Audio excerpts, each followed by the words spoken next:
In many countries across the world, people get today off to mark Labor Day. While most will simply be pleased with an extra lion, others will take to the streets, donning their trade union colours, demanding fair pay, better working conditions, and secure pensions. This Labor Day is particularly historic. 100 years ago today, Henry Ford, the man behind the car brand Ford, introduced a 5-day working week with a 2-day work-free weekend. Implementing a structured work schedule set a precedent that influenced labour laws worldwide. In the following decades, great strides were made to improve working conditions, from occupational safety legislation and collective labour rights to measures for equal pay. But the workforce is also facing new challenges and questions. Are we heading for a sci-fi nightmare or a futuristic AI utopia? Campaigners have long touted a shorter week as a way to improve people's work-life balance. In 2024, 4.2 million people across the EU had been unemployed for a year or more. Global employee engagement continues to decline, meaning that workers feel less involved or emotionally committed towards their employers. Hello and welcome to Brussels, My Love, the podcast, Euronews' weekly show on European and EU politics. I'm Lauren Walker and I'll be your host for the day. On this Friday, the 1st of May, I'm joined by 3 guests. Esther Lynch, the General Secretary of the European Trade Union Confederation. Welcome. Thank you for joining us. Thanks so much for inviting me. What a great day, Lauren. Mikkel Bergslund, Labour Market Researcher at the Catholic University of Leuven, or KU Leuven. Welcome, Mikkel. Thank you so much for your time. Thank you so much, Lauren, for inviting me. And connecting from Berlin, Clark Parsons, the Managing Director of the Innovate Europe Foundation and CEO of the European Startup Network. Welcome, Clark. Thank you for joining us as well. My pleasure. It's an honor to be speaking in this group. So, as I've said before, today marks Labor Day or International Workers' Day in many European countries. Esther, I'll begin with you. On this European Labor Day, what are the main concerns for workers in Europe? This day gives us an opportunity, first and foremost, to celebrate all of the victories exactly as you were outlining, Lauren, and to really be confident that by workers coming together, standing together, we can win the future that we want to win for workers, their families and their communities. But we also know that the challenges in front of us are significant and serious, whether it's artificial intelligence and the lack of safeguards, also the amount of stress and burnout that workers have at the moment, unscrupulous companies using loopholes to undermine rights and entitlements, and most concerning, we've seen in Europe the growth of anti-trade union regulations laws. We know in some parts of Europe there's even a question whether our International Day should be a public holiday. So we absolutely coming together, celebrating our victories, but also preparing for all of the struggles of the future. I'm just going to touch there on what you said about the anti-trade union rhetoric we're seeing. A report last year pointed to government crackdowns on the right to strike and union busting by employers. Can you give examples of this and what's driving this trend? What we have seen throughout Europe is some bad legislation being introduced, in particular to prevent working people coming together to protest, to limit the amount or the space where you can put a picket line. We know that to be effective, workers need to be able to stand in front of the workplace and to say, here's why we're on strike. But all too often, the rules mean that they're pushed to the outskirts, not able to be visible. But we've also seen more sinister secretive techniques, whether it's using AI. When delivery workers got together, the app was able to see that those delivery workers who came together to have a union meeting, they were able to see where they all were. And then they introduced punitive measures against them to make it very clear organising in a union isn't something that the employer wants, and the employer is quite willing to take very, significant punitive action. Now, the fact that that type of activity is unlawful isn't stopping employers. So what we need is a lot more help from governments. We need governments to be very, very clear with employers that they expect them to live up to their responsibilities, to recognise the union, to respect the union, and to facilitate workers to come together, to have union meetings, to collectively bargain, to put their demands on the table, and not to see that as a glitch in the system or something undesirable, but to welcome it, to say that the unions, the workers, having a say is exactly how to be competitive and win in the future, not to treat it as something that workers should feel bad about doing. The exact opposite is what we need to be successful. And Mikkel, I just want to turn to you and touch on a point that Esther made, the significant problem that we see across European workplaces of skyrocketing burnout rates. Some surveys have shown that even 1 in 3 EU workers face work-related stress, anxiety, depression. What is the impact on European businesses, and also what makes this issue so difficult to tackle? The one reason why it's very difficult to tackle is that we actually don't have a grip on this. I completely agree with your diagnosis that burnout is increasing throughout Europe, but we don't have harmonized statistics showing this. If you go into each and individual countries, many countries will show this, especially among young people. So it's a very important problem, but we don't understand it very well, is my reading of it. Probably has to do with some intensification of work. I think the latest Eurofound numbers, they have showed this. There's not kind of a clear trend in degradation of work environments, so it's a bit difficult to disentangle the different causes. As to the impact of companies, it's quite big because you have workers falling out.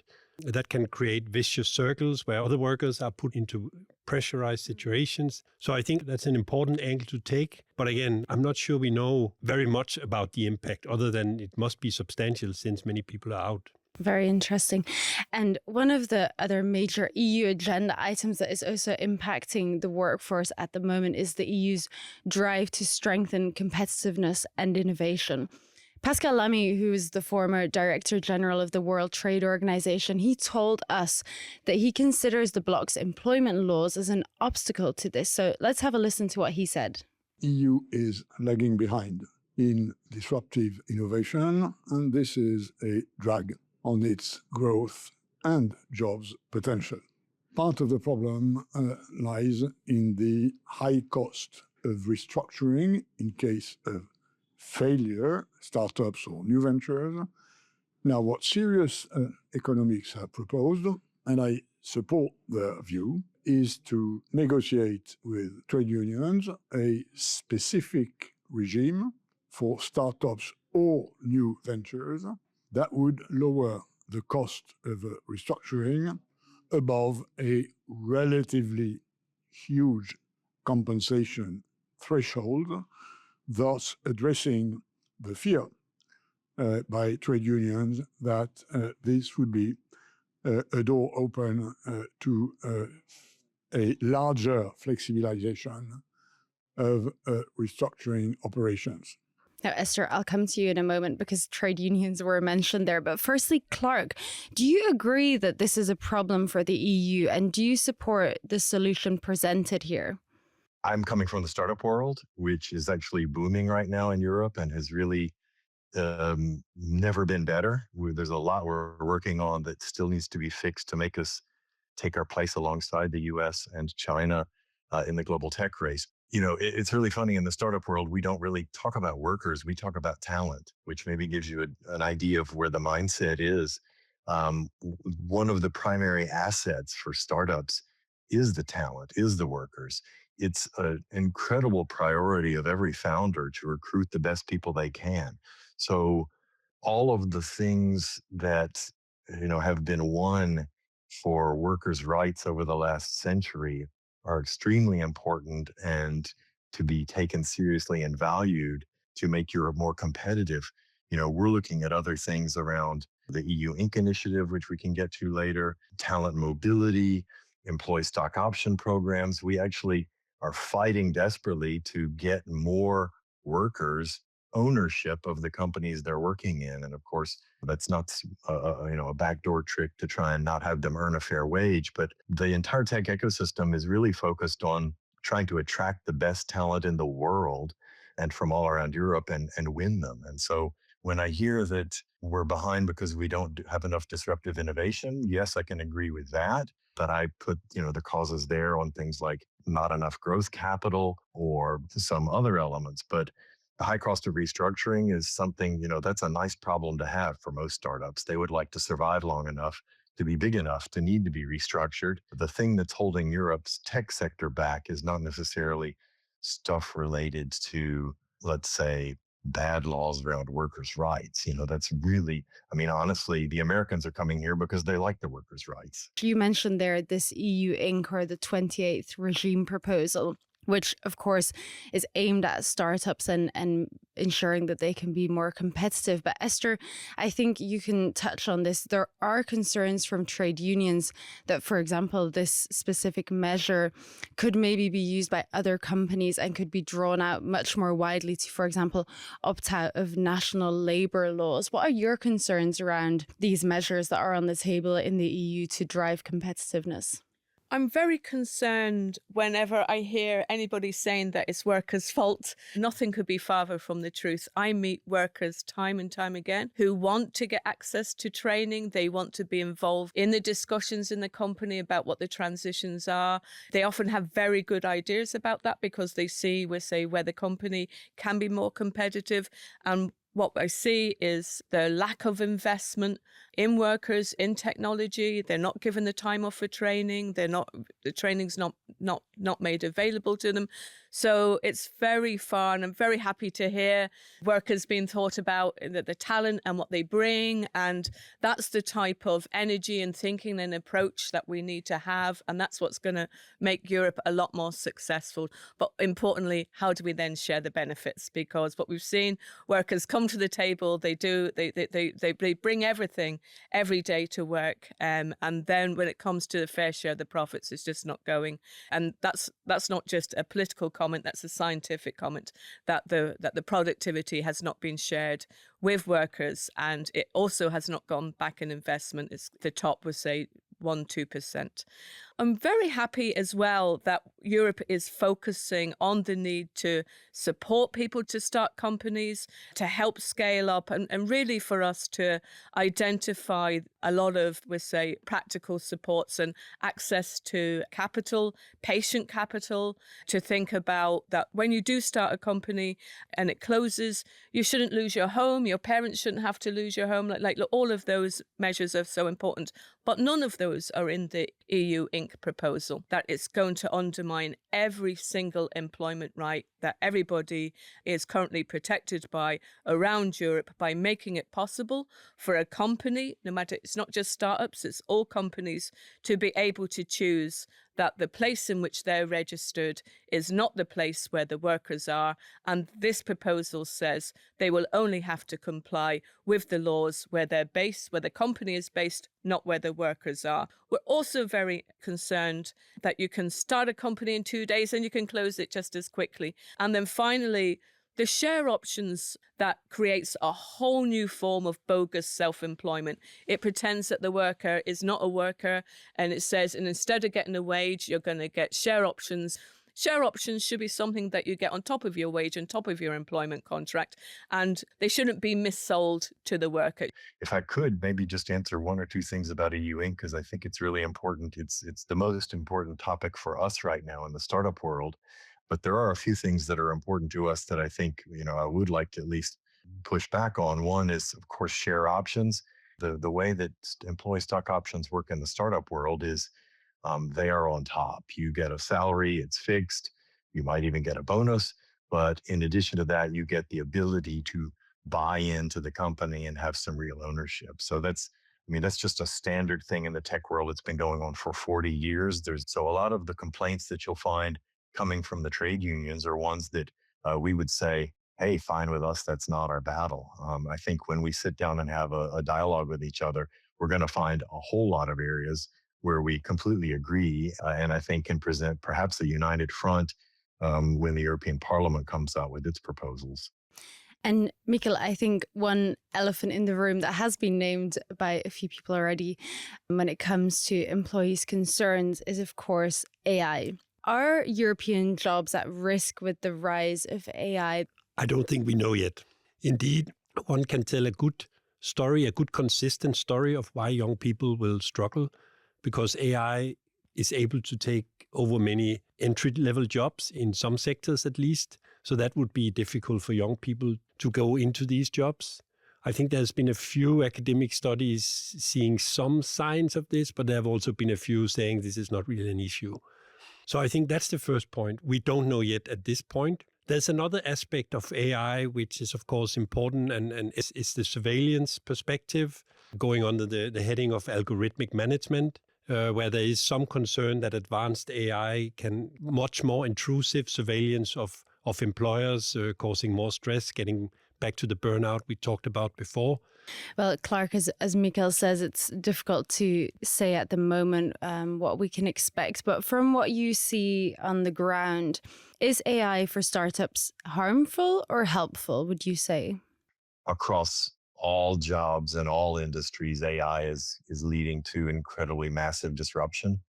And that's going to mean over the next couple of years and maybe even months, processes, workflows, products, services, everything is sort of getting looked at and getting maybe even rewired in terms of where the value is being added.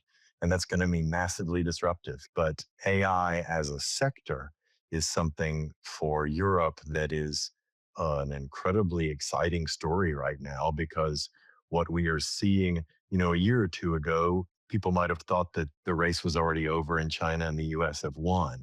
And what's been really exciting to see is the amount of incredible breakthrough technology, new labs, new startups, and new investment happening all across Europe. And where we, of course, lag is that the adoption of AI by our traditional companies is still a little slow. But in general, I think we have just begun the disruption, and all of us are wondering how much of our normal jobs and workflow are going to be impacted. A disruption like this usually can destroy some jobs, but it also usually leads to an incredible boom in other types of jobs. And I think we're already starting to see that if you look around the space of what the technology is enabling. It's a new type of workforce that we will have to train and educate. I just want to ask a last question to all three of you, or in a few words. What do you expect to see in the following years when it comes to workers' rights and the trends in the labour market? I'll start with you, Esther. There's a great line in Terminator, no future but what we make. And that's the great message about May Day. It reminds us that we're active agents. What I hope to see and expect to see is a Quality Jobs Act to address the safeguards that we need for AI, to put in place the measures to guard against stress and burnout at work, give us that right to training for the just transition to make it real, and also to remove all of those practices, the long subcontracting change, the labour market intermediaries, that gangmasters that I still see with inappropriate control over workers. We've got to remove all of those bad practices, all the quality job deficits, and then work together to win the type of regulation that we need to have great companies to make sure that Europe is a great place to live and work. And I'm still optimistic that we can do that, but the jury is out. And Mikkel, what about you? Some closing words? I would support Esther's very optimistic tone. I think there are some challenging years ahead of us. I'm a bit less pessimistic, optimistic than Clark in terms of how big the disruption will be in the short term. So I think we can certainly generate a nice future from what we have, and AI will be a big part of it. But I have a hope that European labour markets can adjust to this. And then Clark, very, very briefly, what are your expectations for the coming years? I think Europe is uniquely positioned to have an incredibly prosperous and exciting future in the coming years, because so much of the value of our companies are our workers.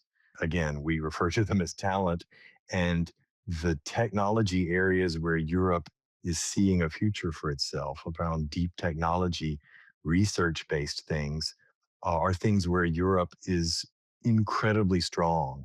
I don't think anybody in Europe wants to see us give up the hard-won workers' rights that we're celebrating with Labor Day. And I think based on the European values that we all share, I think we can really, really see a great prosperous future as also a technological startup continent. Well, thank you so much. And unfortunately, that's all we have time for today here on Brussels, My Love. Thank you so much to Esther Lynch, Clark Parsons, and Mikkel Berslund for joining us on the podcast and for this very, very interesting conversation. Before we leave, we invite you to listen to this short quote from the movie I, Daniel Blake by Ken Loach, which was read by my colleague James Thomas. It reminds us that no matter how challenging, fulfilling, frustrating our work is, we are first and foremost something else. I'm not a client, a customer, nor a service user. I'm not a shirker, a scrounger, a beggar, nor a thief. I'm not a national insurance number or blip on a screen. I paid my dues, never a penny short, and proud to do so. I don't tug the forelock, but look my neighbour in the eye and help him if I can. I don't accept or seek charity. My name is Daniel Blake. I'm a man, not a dog. As such, I demand my rights. I demand you treat me with respect. I, Daniel Blake, am a citizen. Nothing more and nothing less.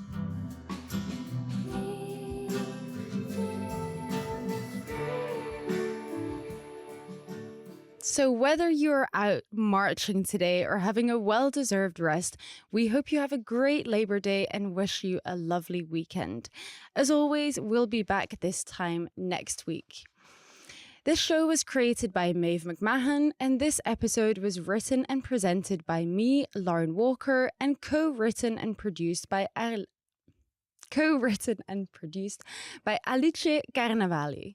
Thank you also to those behind the scenes here at Euronews, our sound technician Yorgos Livaditis and social media aide Rebecca Spezzano.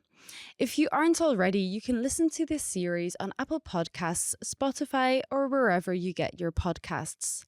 You can also find us on euronews.com or the Euronews YouTube channel. And if you like what you hear, subscribe to Brussels, My Love, the podcast, leave us a review, give us a rating, and of course, spread the word. See you next time. Euronews.